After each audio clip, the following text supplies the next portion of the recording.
Hello, and welcome to our webinar on scaling secure hybrid work. Hope everyone's having a good day. We'll be discussing today about how in the modern workplace, given the nature of hybrid work and the nature of AI, how new technologies and strategies have emerged to enable devices, identity, and data, and basically kind of your core IT infrastructure to operate in those places in a secure fashion. As we do this, we're going to start by taking a look back at the last 20 years in IT. If you look back at around 2007, at the birth of the iPhone, you have the beginnings of what you might call the mobile revolution, where mobile phones and apps on mobile devices and smartphones really changed the landscape in terms of IT and what security had to deal with and how things operated. From there, you had the cloud wars, if you will, that began around 2010 when you first had some larger entrants in there after AWS had started about 2006, 2007. And that you saw the movement towards everything being in the cloud. In 2012, data science had been around for a long time and had its ebbs and flows over the years. But in 2012, data science was declared as the sexiest job title that there is by Harvard at that point in time. And really, there was kind of a broader and resurgent interest in data science at that time. Then on to obviously 2020, where hybrid work became the new normal. People were working from home, expecting to be able to work from home, and enabled more and more remote work. And then on to 2023, where we've had kind of the emergence of AI with ChatGPT and the many AI products and LLMs out there. So as all those have come along, we've seen kind of the workforce adapt to this too, where yesteryear in pre-2020, maybe not that long ago, but it's like this for some time, many organizations, when you came to work, you went to an office.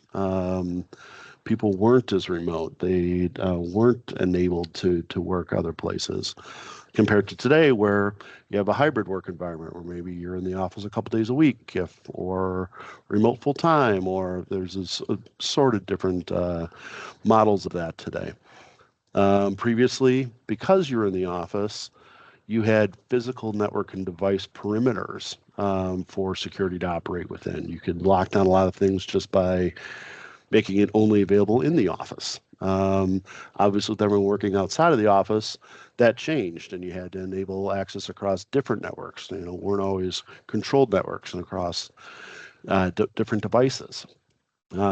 Previously, again, in the office, you frequently had org models that you had pretty well-defined work groups. Now with kind of movements within agile and those kinds of methodologies, you're seeing more dynamic work groups where individuals will work with multiple teams over the course of their work days. Previously, a lot of data was bound strictly within the confines of the applications that was tied to. Whereas again, as data science extracted a lot of that, you had your data lakes and lake houses that made data more widely available. And with AI, that's exposed in a different way now that has to be dealt with. So that's a new challenge. Yesterday, there was a lot of in IT and just having been operating at the time, there was a little more rigid and limited, and there was a lot of no when security would talk to things. Now it's had to be more agile and a little less restrictive in order to enable the new ways of working that everyone has adopted.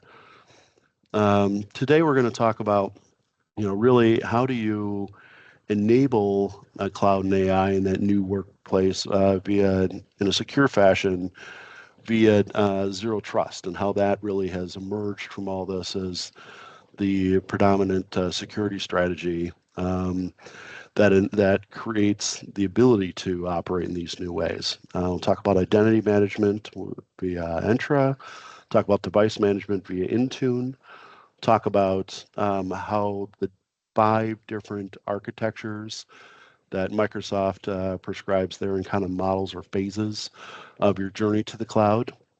Also talk about data protection via Purview and how that's more important than ever, especially as you get into the realm of AI. Then we'll talk about how all these same tools and capabilities have made working across organization boundaries possible too, whether you're working with a partner firm or clients, or even in the mergers and acquisition space, how that landscape has changed over time with this. I should stop here and say if anybody has questions, please feel free to post them or raise a hand. Amy will be helping us with getting those answered as we go here. So again, there's a big change here, and I remember having some conversations with some CISOs in very large organizations in the last 5 to even prior to COVID, where they're trying to be more of an enabler and less of somebody saying no all the time, really moving from no to yes. How can they say that, yes, we can do these things. We can enable you to work remotely. We can enable this data to be available to you in different places, those kinds of things. Really, in order to do that, we needed to have modern approaches to security mature, much in the way I kind of look at it as you're looking at raising kids. Small kids, you're locking down the cabinets, you're keeping make sure they stay away from the knife drawer, all those kinds of things. As they get older, you have to enable them more. They have to be able to operate and live their lives, but you still need to maintain some semblance of control over that. Maybe not control so much as just ensure that things are happening the right way.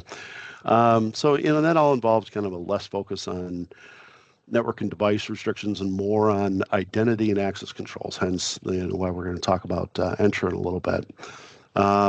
Data, devices, and users are all far more mobile. Security needs to follow them rather than just establish this perimeter around them when they're in the office.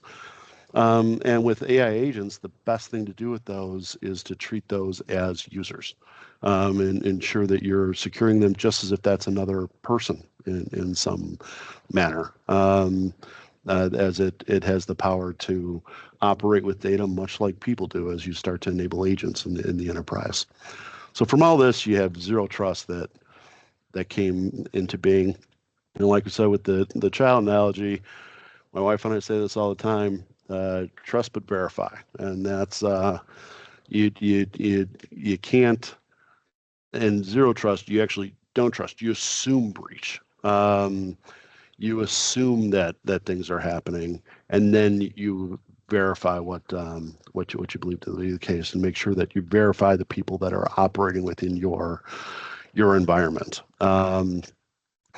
So with that, the core principles of this are, again, verify explicitly. This becomes very important when you get into identity, making sure that the people placing the request to operate against the data are who they say they are.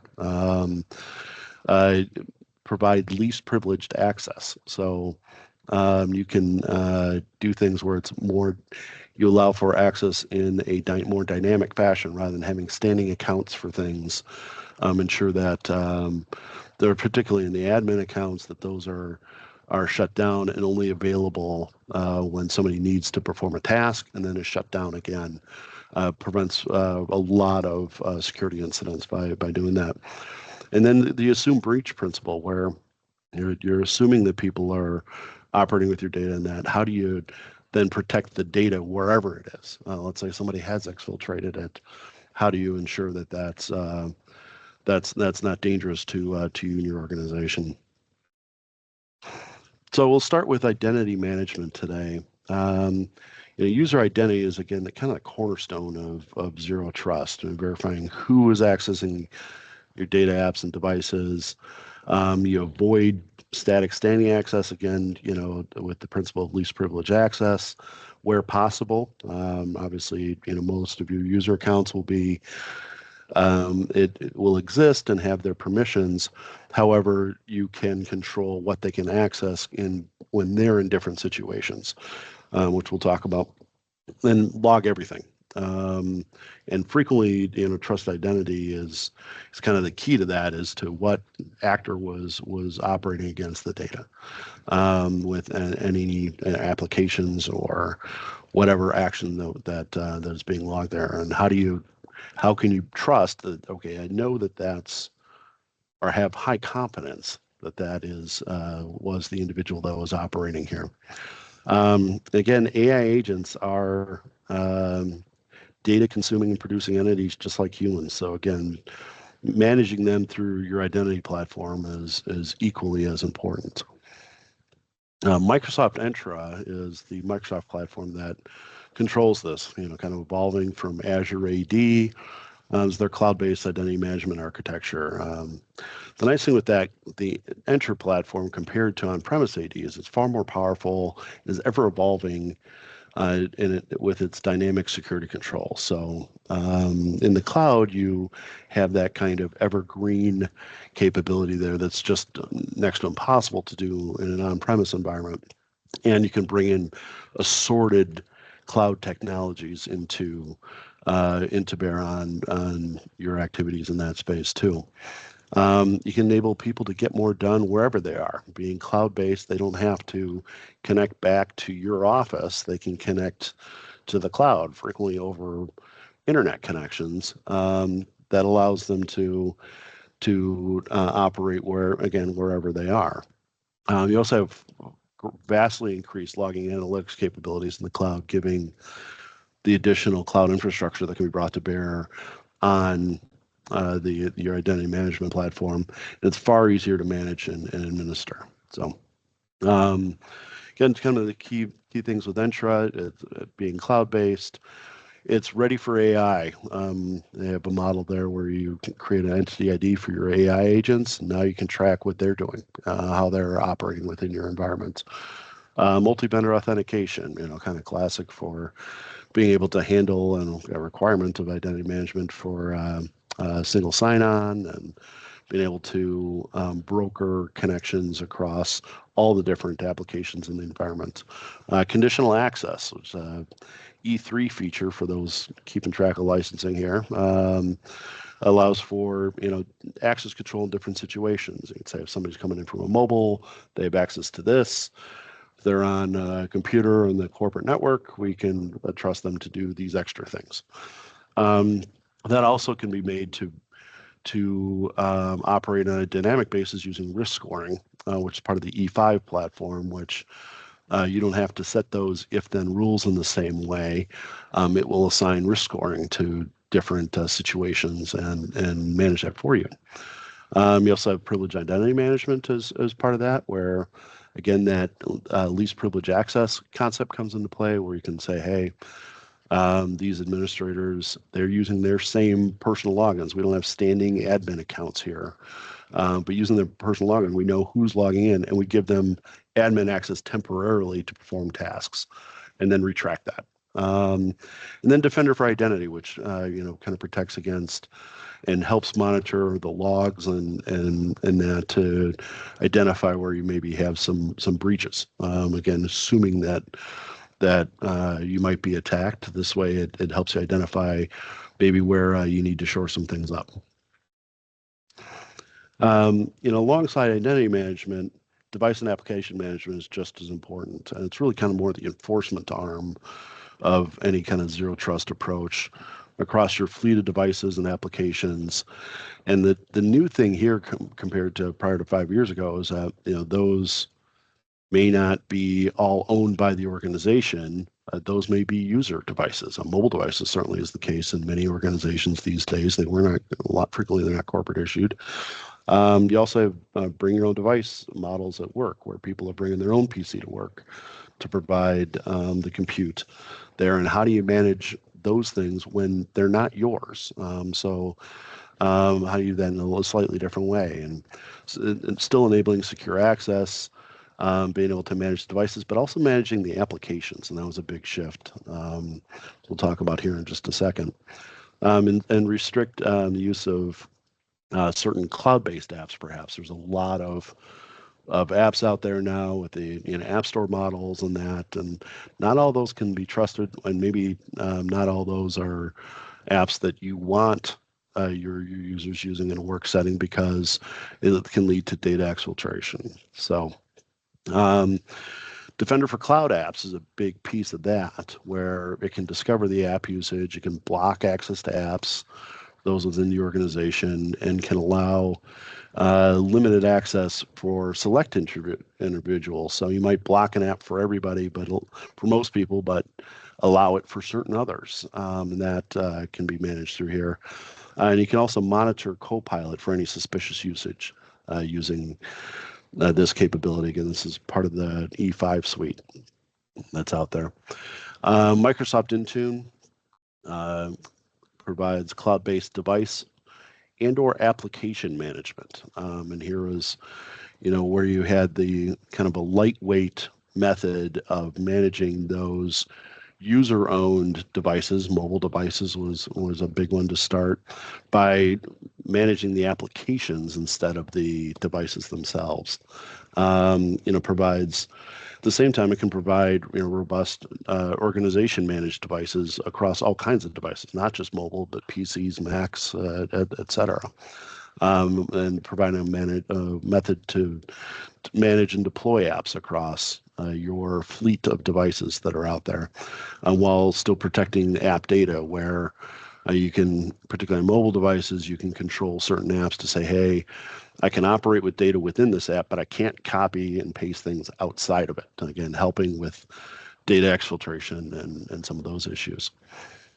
Now, those two platforms together form a progression that Microsoft has mapped out as their road to the cloud, where there's different architectures possible with these. We're going to talk about here. Kind of the main components are how are user accounts handled, how are devices handled, applications, management, security groups.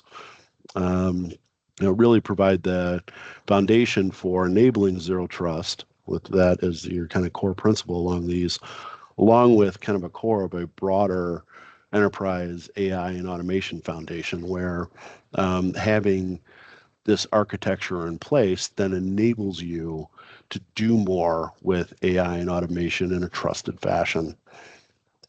The progression moves from, cloud attached, where you maybe have your on-premise AD attached to Entra just to enable the Microsoft applications, but not really using it for much else, onto more of a hybrid model, which I'm guessing many of you out there will be along those first three here models, where hybrid, you're starting to do a little bit more with Entra. You still are doing a lot with the on-premise infrastructure.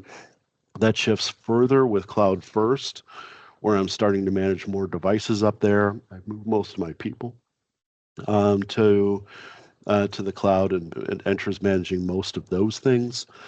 And then on to kind of the next phase of this, which is AD minimized and on to 100% cloud, where at 100% cloud, I don't have any on-premise identity management infrastructure. All of it is cloud-based. AD minimized is probably the reality for more organizations, where I'll still have some legacy applications there. I have my AD on-premise just to handle those, but everything else is managed in the cloud. And there are a lot of benefits to moving along that.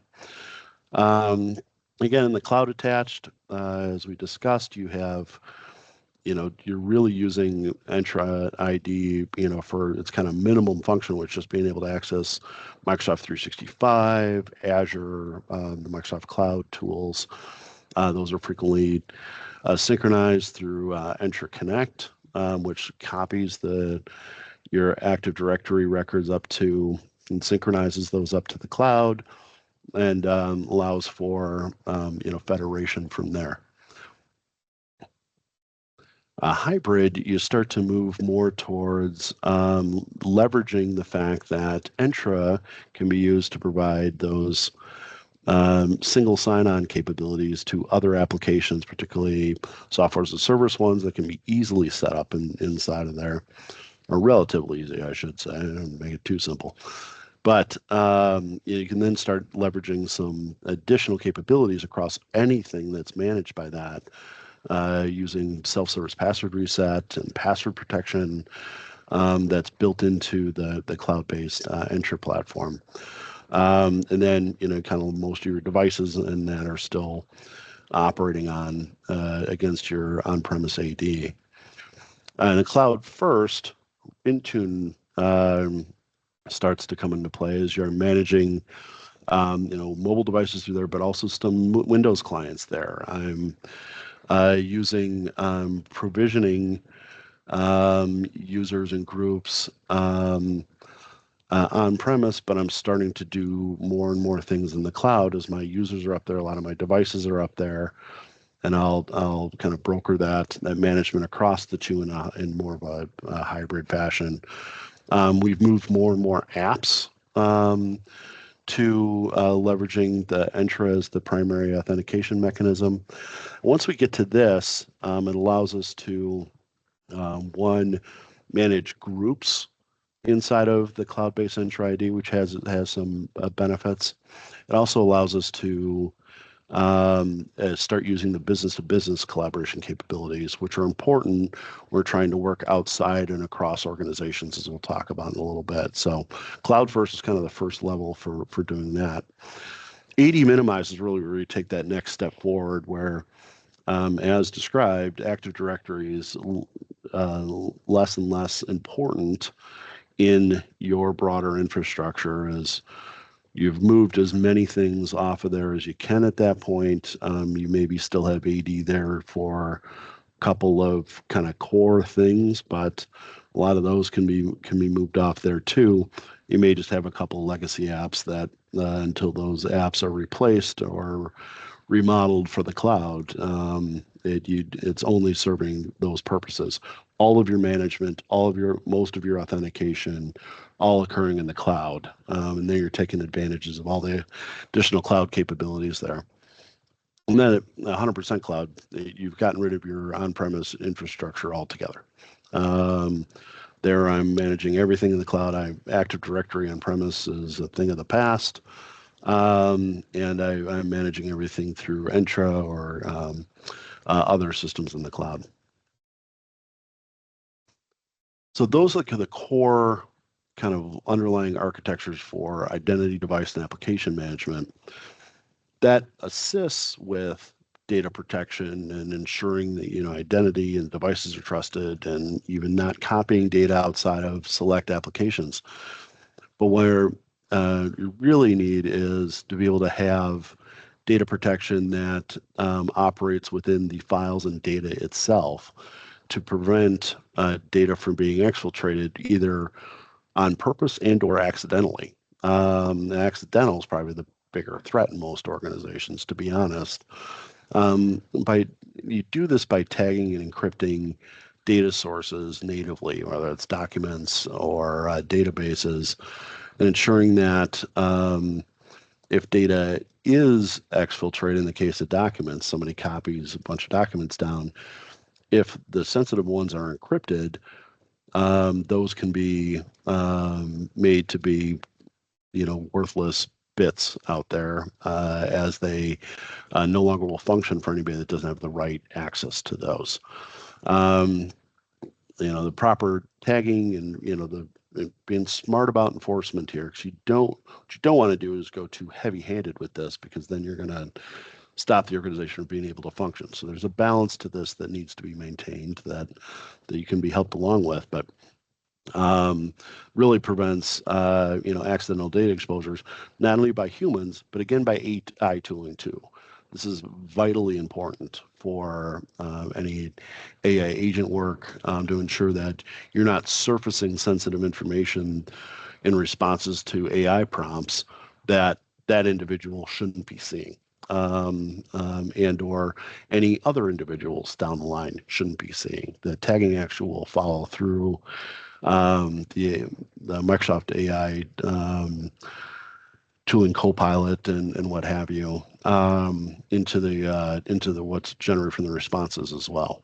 Microsoft Purview is how is the set of tools, and this is kind of a family of different tools that provide for that data security, data governance, and then risk and compliance. It would be clear here, the Purview comes in a couple of different offerings. One is targeted more at unstructured data via documents. That licensing is included at different levels with M365 E3 and E5 licensing, as opposed to structured data in databases, which is handled most generally as a pay-as-you-go inside of Azure. As those databases that exist in Azure, you can then tag, you can select records, and get very detailed in terms of how you are protecting the data inside of those structured data structures. And that can be unstructured data inside of those databases as well, but it's more that kind of database versus document is the difference between where these two different models of Purview operate, but yet still use the same broader management plane and provide for some consistency across there in terms of labeling and that. Microsoft has a kind of a model of they call secure by default, which again ties right in and built off of zero trust, where you're building security in the core of what you're offering, so that as you're building other apps, you have to think a little less about security, particularly when you're dealing with AI agents. If you've protected the data at its source, and then that follows along with the data wherever it may go, you can be confident and allow people to be a little more creative with what they're doing with agents. And it really is an enabler within the organization. Kind of a recommended approach here is, start with, some kind of core default labels, maybe put some file protection on. That might be kind of a second step to that. Train users on labeling, how it works, what your labeling model is, and begin to turn on DLP for data loss protection for labeled content. So hereby you're starting to provide some level of protection to your data, and be able to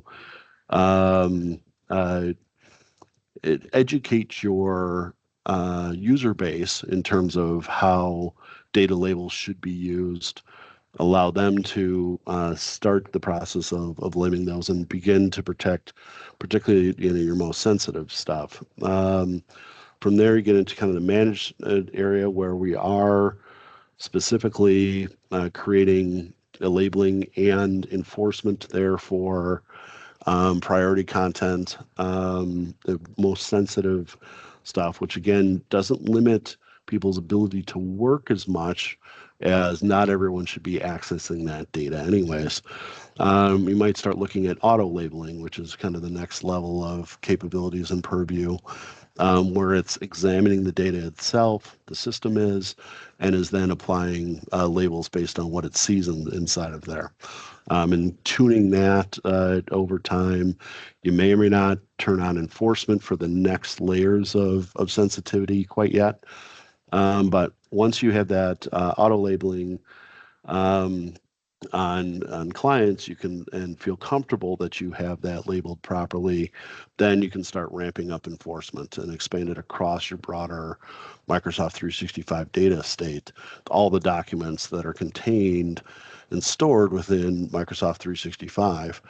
Then beyond that, you start expanding that to other labeling capabilities, and start, frequently we'll see organizations move into data labeling with their SQL and database modeled storage after that.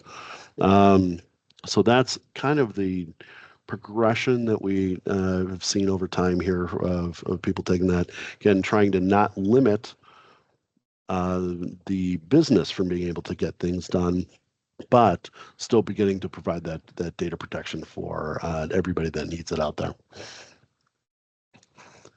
So same thing applies to when we're dealing with AI. So how do you provide some capabilities for using this? And again, you'll see this leverages all of the capabilities we've talked about so far: Defender for Cloud Apps, Entra, Intune, Purview. How do you put all this together with data labeling, with identity enforcement, with discovery of apps? How do we start managing our world when we're dealing with AI agents? First place is to start and discover AI apps that are in use out there. Then you move on to blocking use, and for some, if not all, of your employees, to ensure that they're being used responsibly. That can be done using, again, Defender for Cloud Apps, using Entra, and then starting to use Purview there. If you've blocked your sensitive data, then as I'm securing the data, we can trust that that's going to be enforced throughout the AI tools if you're using trusted tools, and you're ensuring that your sensitive data is not sent to AI apps where you don't want it to be. I kind of move into that secure data part. That's where we're blocking more and more of that data, but I have to have my data labeled at that point in order to do that properly. So those two are intertwined. From there, I can go on to govern my data, be able to investigate prompts, be able to audit the interactions, be able to determine if people are behaving inappropriately with data on there, and be able to manage that in a much more sophisticated, mature fashion. So all of that allows us to kind of operate as a single organization within this new world, being able to ensure that we trust who people are, being able to track their movements within the broader IT infrastructure and data and interactions with data and apps, being able to lock down certain apps, devices, and that in order to provide some core security perimeters, but it's out at the device now, not just at the facility level, and being able to trust that my data is being secured in the manner that I see fit as an organization. Now, these same things help us to deal with what we're seeing as an increased demand for users to be able to use applications and data across tenants and across organizations. Tenants, kind of that core infrastructure within your organizations, and maybe even just your business units, Microsoft Cloud services. But we're seeing more and more need to be able to work across those. So whether I'm working for one company and I'm trying to interact with another, and I want to be able to operate as seamlessly as I do with employees within my own company, or you're seeing as we have companies being brought in through mergers and acquisition, or companies being divested where they're being put into a separate tenant. How do you manage all of this while enabling work, but in a secure fashion? Again, maintaining that same zero trust approach, but now we're doing this as we're trying to do more work across trusted organization connections. A couple of kind of core concepts here are within the Microsoft tenant specifically. You have the concept of internal versus external users. Internal users are those users that by default authenticate against your own internal Entra ID structure in the tenant.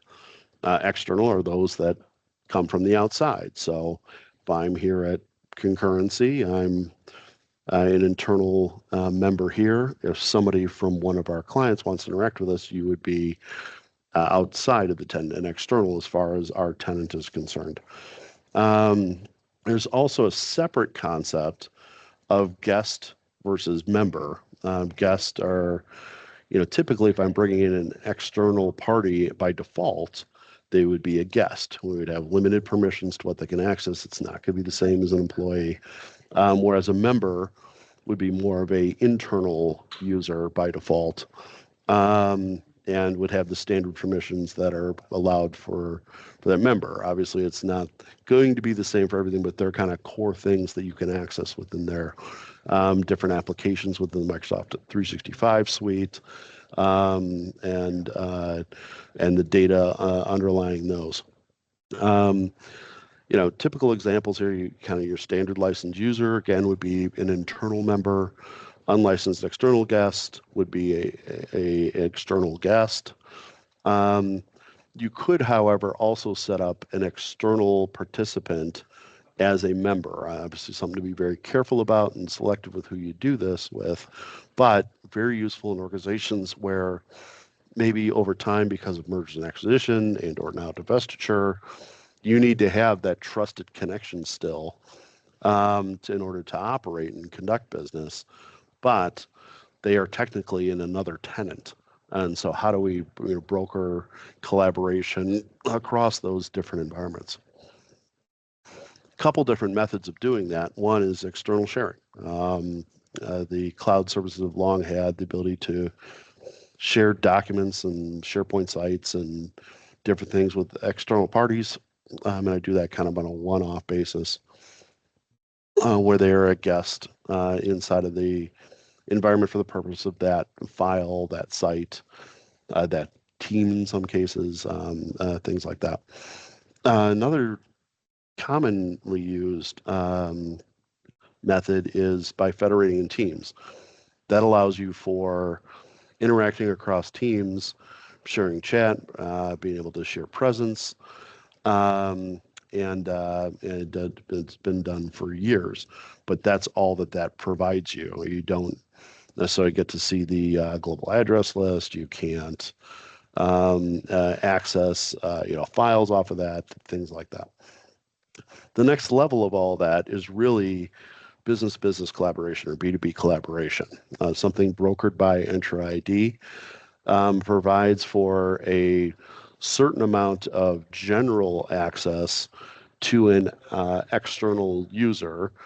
And this is where you define whether they have guest or member rights, and which will dictate what they can and cannot do within the environment.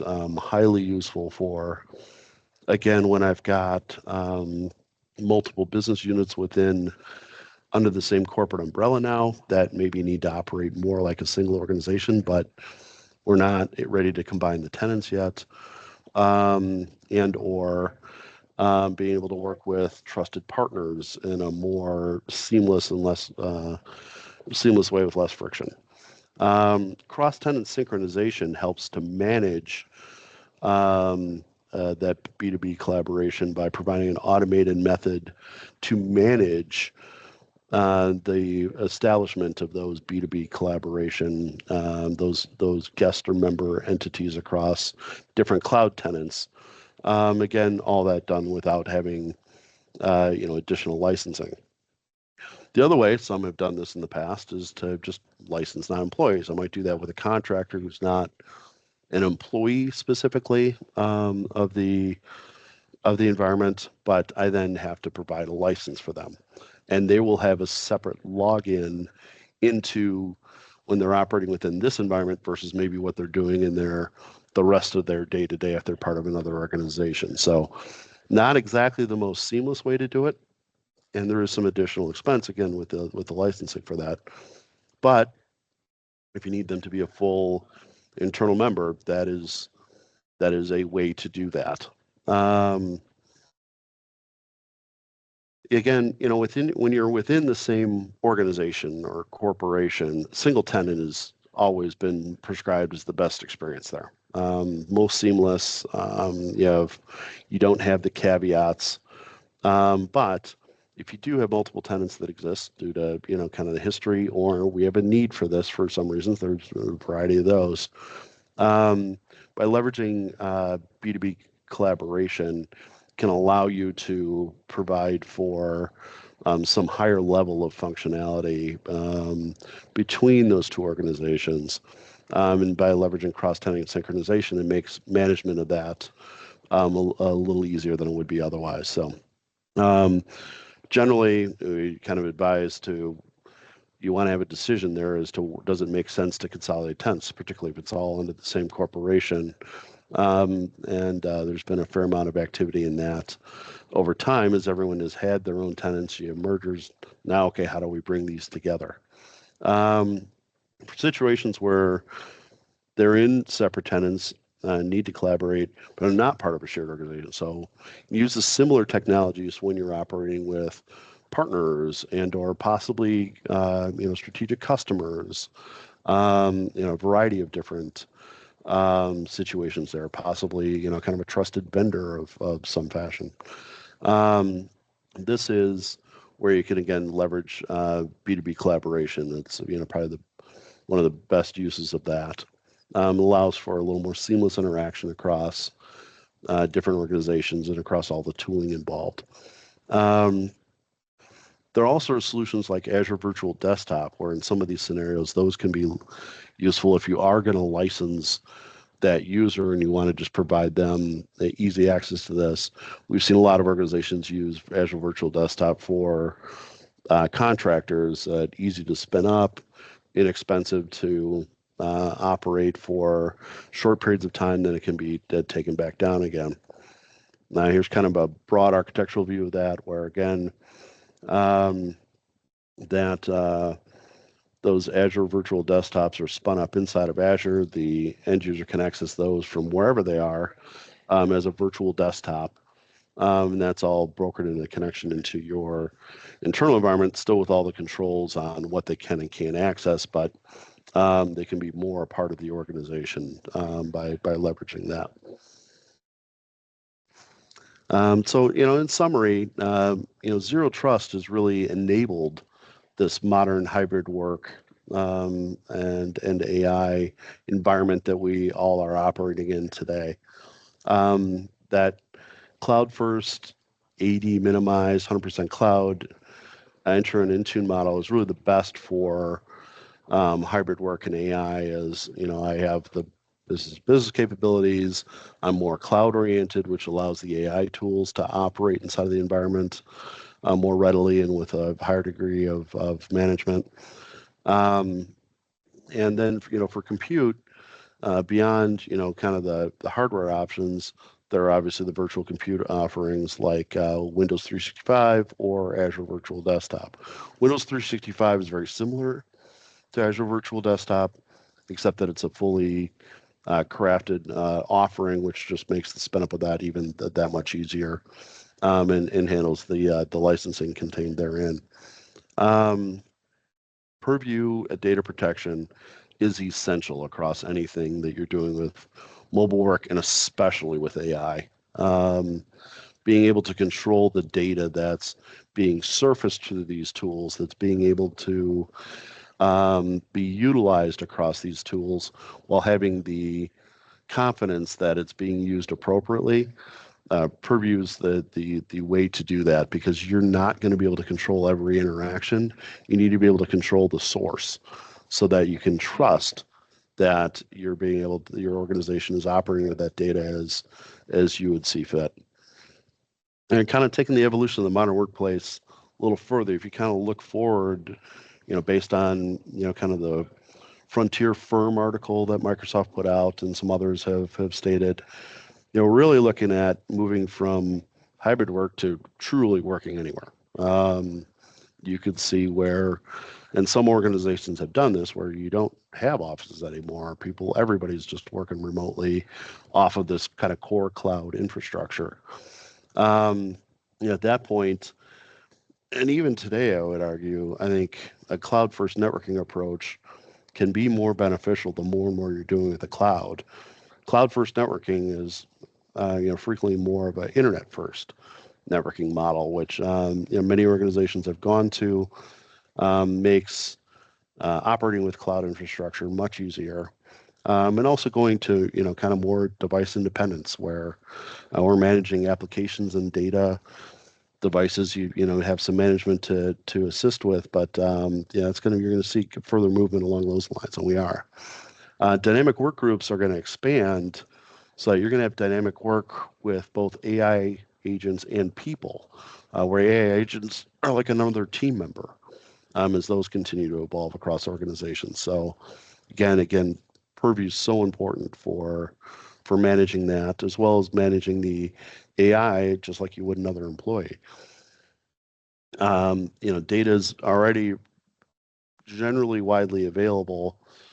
With AI, it really opens up. To really leverage the AI tools, you need to be able to trust your data enough to be able to really open that up, so that yes, you can query the data, but you're not going to get results, either whether it's document form or in database, that you shouldn't be seeing. And that's where having a robust data sensitivity model is really important, again, for what's next, not only for today.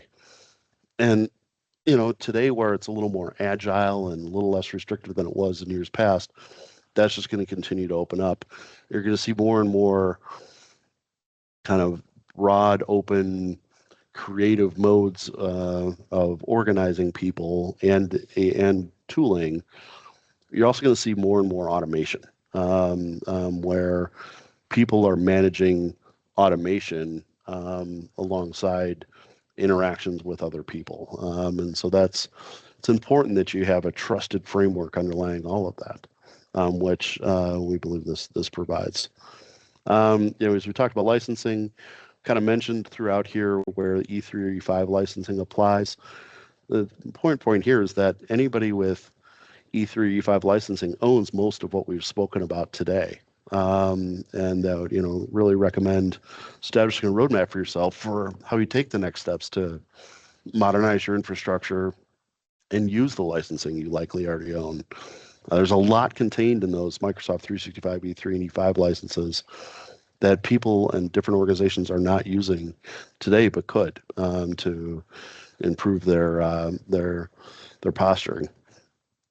Next steps, we'd certainly invite you to contact us. We can help you with cloud identity and device management roadmaps, kind of help you along those 5 steps, those towards 100% cloud, or maybe 80 minimized. How do you move along that path? That's something we can kind of help you with. Map your current state and then establish an actionable plan to modernize everything so that you are able to take advantage of the next cloud and AI capabilities while still improving your security posture. We also can offer a roadmap for how to handle data protection. It'll be something you want to be very careful about. It's something you want to be very mindful about how you go about this, so you're not disruptive more than needed to the organization, while securing all of your data assets there, so that you're protected and able to use those next levels of cloud and AI capabilities in a trusted manner. We also can provide a licensing review of your Microsoft licensing estate to be able to help you use what you already own. Make sure you're taking advantage of all those things that are included in what you're paying for already. So with that, thank you very much. Appreciate your time today. And if there are any questions, I'm happy to field those. Thank you so much, Joe. It doesn't look like we have any questions. Thank you for everybody, and we'll go ahead and end the meeting. All right. Thank you. Have a good day, everyone. Bye. Bye.